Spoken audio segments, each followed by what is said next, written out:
नमस्कार, हमारा उत्तर प्रदेश में आपका स्वागत है। मैं हूं आपके साथ भावना त्रिपाठी। रुक करेंगे प्रदेश की तमाम बड़ी खबरों की ओर। सीएम योगी आदित्यनाथ ने प्रयागराज में संगत तट पर बड़े हनुमान मंदिर पहुंचकर मंदिर में पूजा अर्चना की और साथ ही प्रदेशवासियों के सुख समृद्धि की कामना की।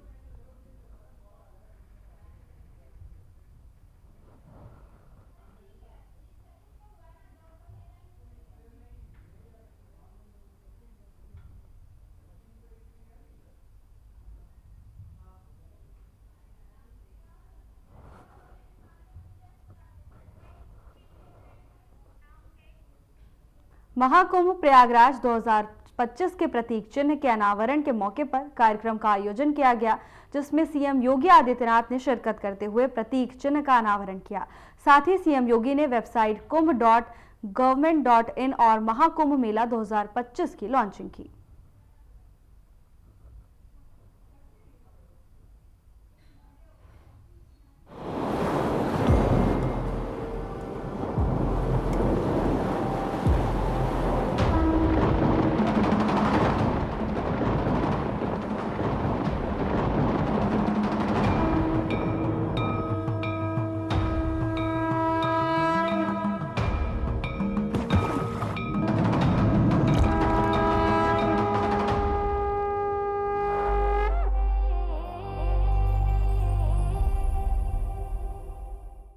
केंद्र और राज्य सरकार से जुड़ी हुई संस्थाओं को, स्थानीय प्रशासन और शासन से जुड़े हुए विभिन्न विभागों को मिलकर के इन सभी कार्यों को व्यवस्थित रूप से समयबद्ध तरीके से आगे बढ़ाना है।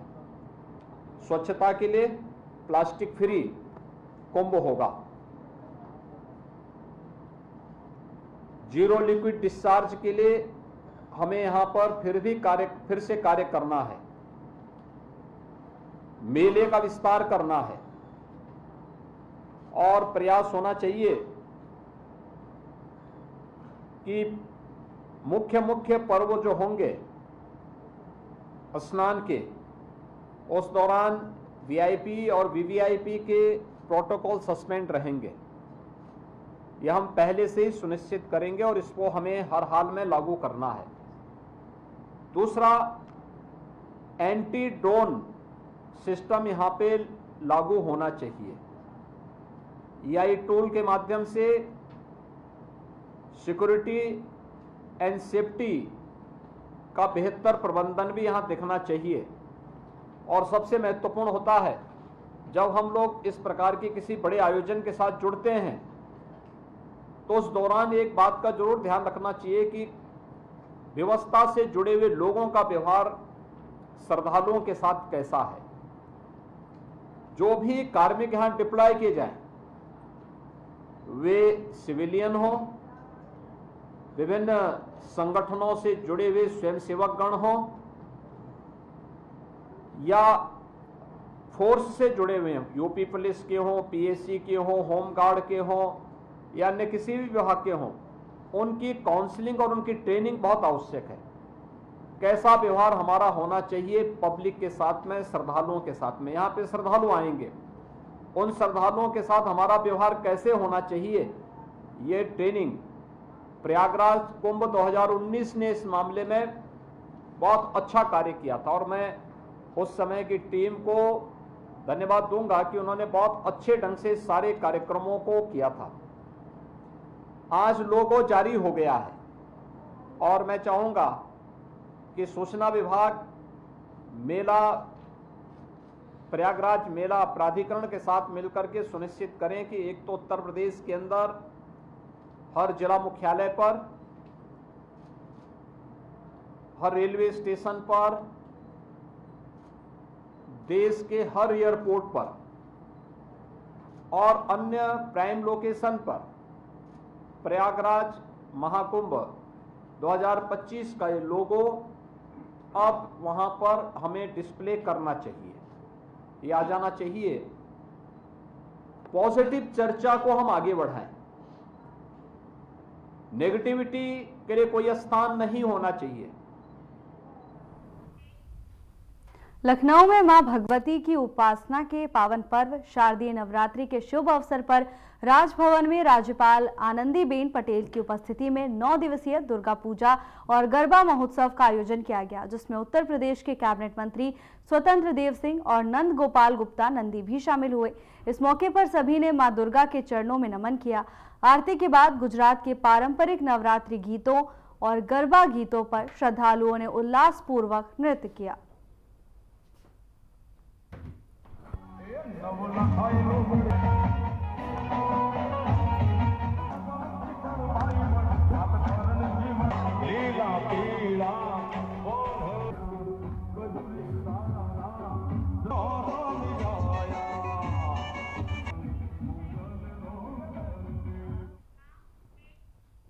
वाराणसी के सिगरा स्थित भारत सेवाश्रम संघ में सिलाई मशीन वितरण कार्यक्रम का आयोजन किया गया, जिसमें सीएम योगी आदित्यनाथ ने भी शिरकत की। इस मौके पर सीएम योगी ने जनसभा को संबोधित भी किया। क्या कुछ कहा, आइए आपको सुनाते हैं। स्वामी विश्व प्रेमानंद जी महाराज,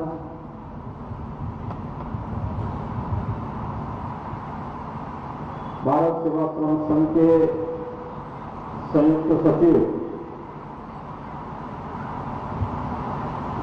गुजरात से पधारे स्वामी अभिदिशानंद जी महाराज, पश्चिमी बंगाल से पधारे संयुक्त सचिव भारत सेवाश्रम संघ स्वामी भास्करानंद जी महाराज,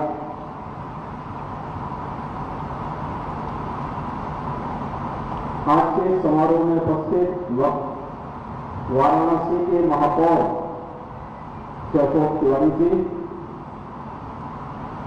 जिला पंचायत अध्यक्ष श्रीमती पूनम बोरा जी, हमारे विधायकगण डॉक्टर नीलकंठ तिवारी जी, श्री सौरभ श्रीवास्तव जी, अवधेश सिंह जी, विधान परिषद सदस्य श्री धर्मेंद्र राय जी,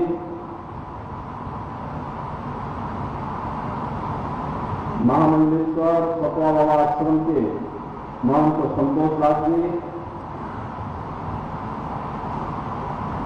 उत्तर प्रदेश सरकार के पूर्व मंत्री श्री शत्रुघ्न प्रकाश जी, भारतीय जनता पार्टी महानगर के अध्यक्ष श्री विद्यासागर राय जी, भारत सेवाश्रम संघ से जुड़े हुए हमारे सभी उपस्थित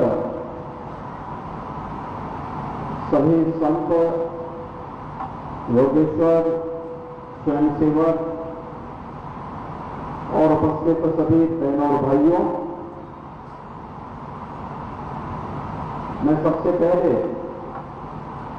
आप सभी को शारदीय नवरात्रि की हृदय से बधाई देता हूं और दूर दूर से भारत सेवाश्रम संघ के सन्यासी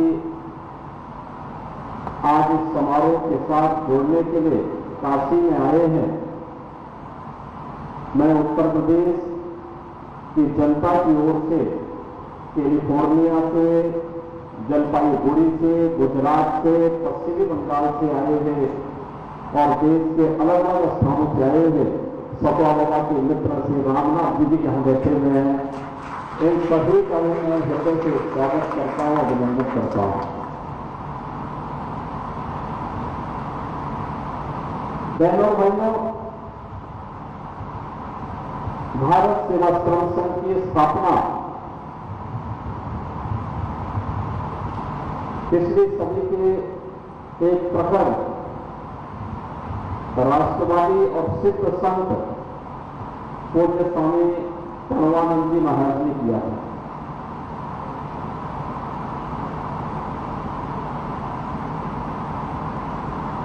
उन्होंने अपनी साधना से सिद्धि प्राप्त की, गुरु कृपा थी, लेकिन साथ साथ ध्येय राष्ट्रवाद का था और इसलिए भारत सेवाश्रम संघ नाम पड़ा। लेकिन भारत सेवाश्रम संघ के साथ जुड़ा हिंदू मिलन मंदिर, जहां पे समग्र हिंदू समाज एक मंच पर आकर के बैठ करके अपनी समस्या का समाधान कर सके। यह वह कालखंड था जब यह देश गुलाम था। देश में आजादी के लिए छटपटाहट थी, लेकिन इस गुलामी का समाधान क्या होगा, यह हमारे पूज्य संतों ने उस समय अपनी दूरदर्शिता के कारण देख लिया था। छुआछूत के खिलाफ, अस्पृश्यता के खिलाफ उनका जो सफल अभियान था, वो आंदोलन था। भारत की राष्ट्रवादी चेतना को जागृत करने के लिए पूज्य स्वामी परमानंद जी महाराज का जो अभियान था, वह अत्यंत अभिनंदनीय था, आज भी है और आगे भी उसी रूप में उसकी प्रासंगिकता बनी रहेगी। स्वामी परमानंद जी महाराज एक बहुत छोटे कार्यकाल का उनकी भौतिक देह इस धराधाम पर थी, लेकिन जितना भी समय उनको मिला, उस समय का एक एक क्षण, एक एक पल उन्होंने सनातन हिंदू धर्म की रक्षा के लिए, इसकी परंपरा को थोड़ा बनाए रखने के लिए और भारतीय संस्कृति के लिए उनका समर्पित था। ये मेरे लिए प्रसन्नता का क्षण है कि भारत सेवाश्रम संघ आज वाराणसी में अपना कार्यक्रम आयोजित कर रहा है। यह आश्रम 1928 में स्थापित हो गया था। भारत सेवाश्रम संघ का यह आश्रम की नींव 1928 में पड़ी, यानी अगले 4 वर्ष में यह आश्रम अपना शताब्दी महोत्सव मनाएगा। 100 वर्ष पूरा करने के उपलक्ष्य में कार्यक्रम आयोजित करेगा।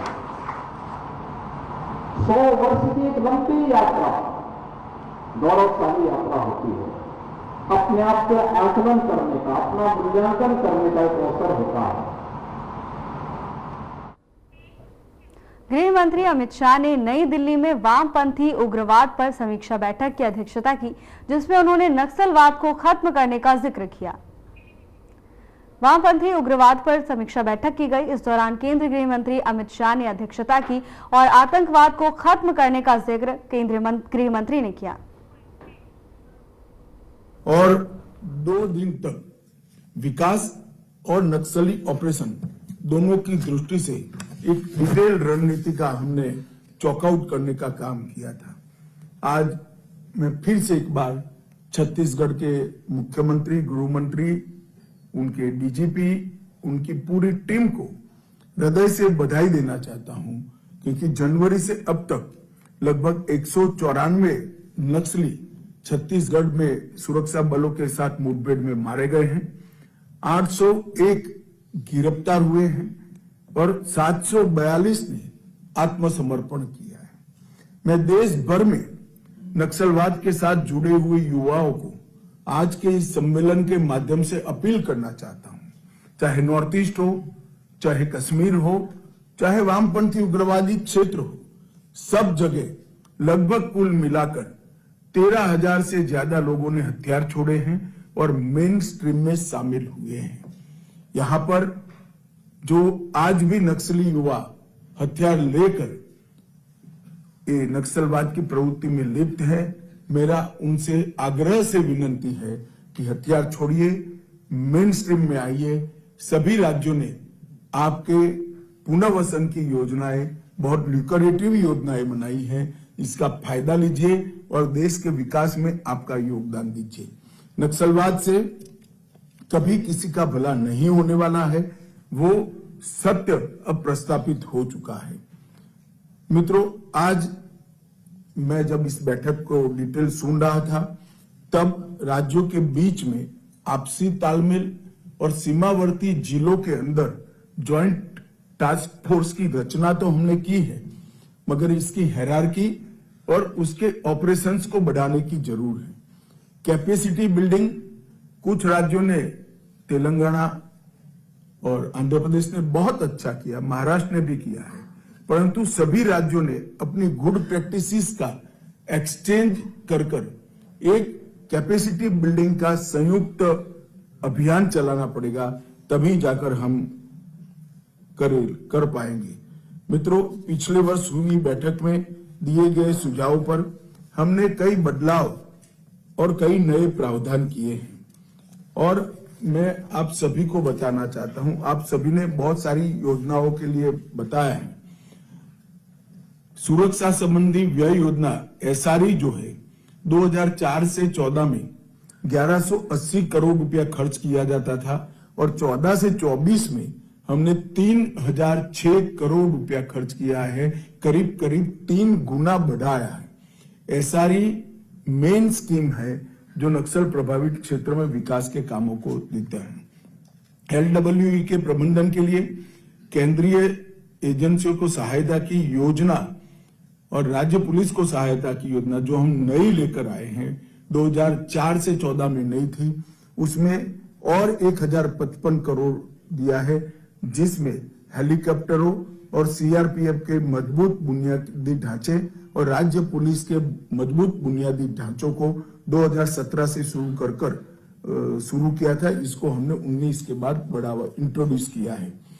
विशेष केंद्रीय सहायता SCA ये भी एक नई योजना हुई है और इसके तहत 3590 करोड़ रुपया ये 10 साल के अंदर लगभग 19 के बाद हमने खर्चने का काम किया है और कुल मिलाकर अब तक 14,367 करोड़ रुपया इसका अनुमोदित किया है और 12,000 करोड़ रुपए का खर्च हुआ है। ये भी एक पूर्ण रूप से नई योजना शुरू। मालदीव के राष्ट्रपति मोहम्मद मुइज़ 4 दिवसीय दौरे पर भारत पहुंचे हैं। यह उनका पहला आधिकारिक भारत दौरा है। मालदीव के राष्ट्रपति पहली बार भारत पहुंचे हैं। आपको बता दें कि उनका पहला आधिकारिक दौरा है।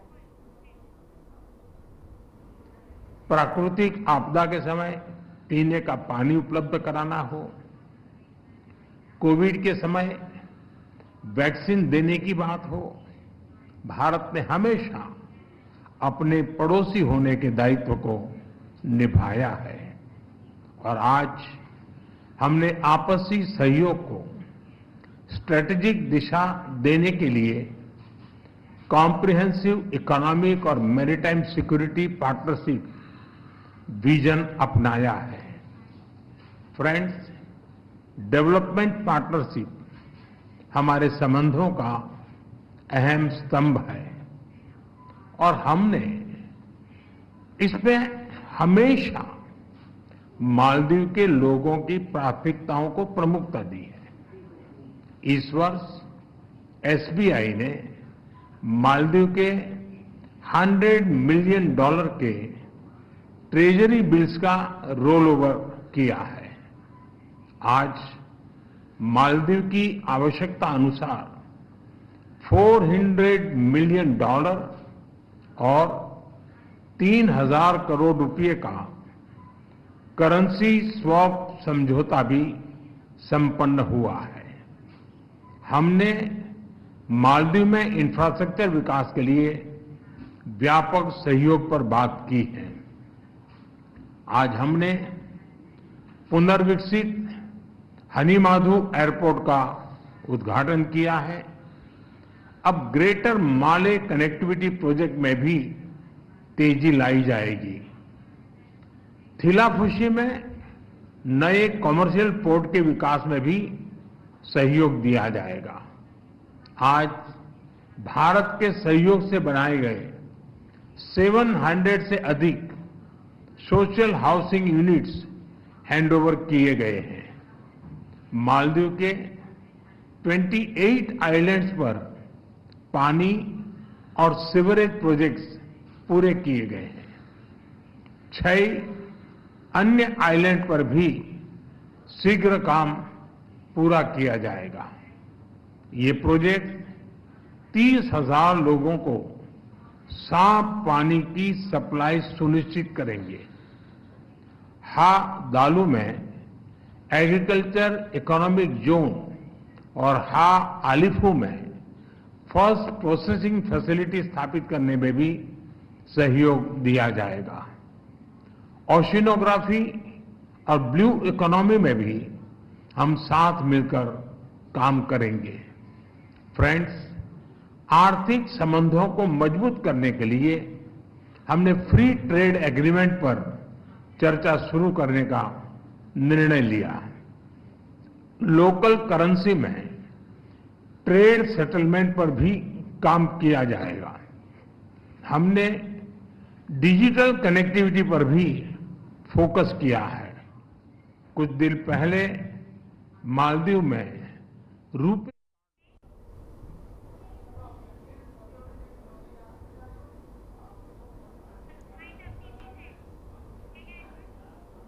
बुलेटिन में मेरे साथ बस इतना ही। अब वक्त हो चला है डॉक्टर राकेश गुप्ता के साथ हमारे खास कार्यक्रम प्लस माइनस का।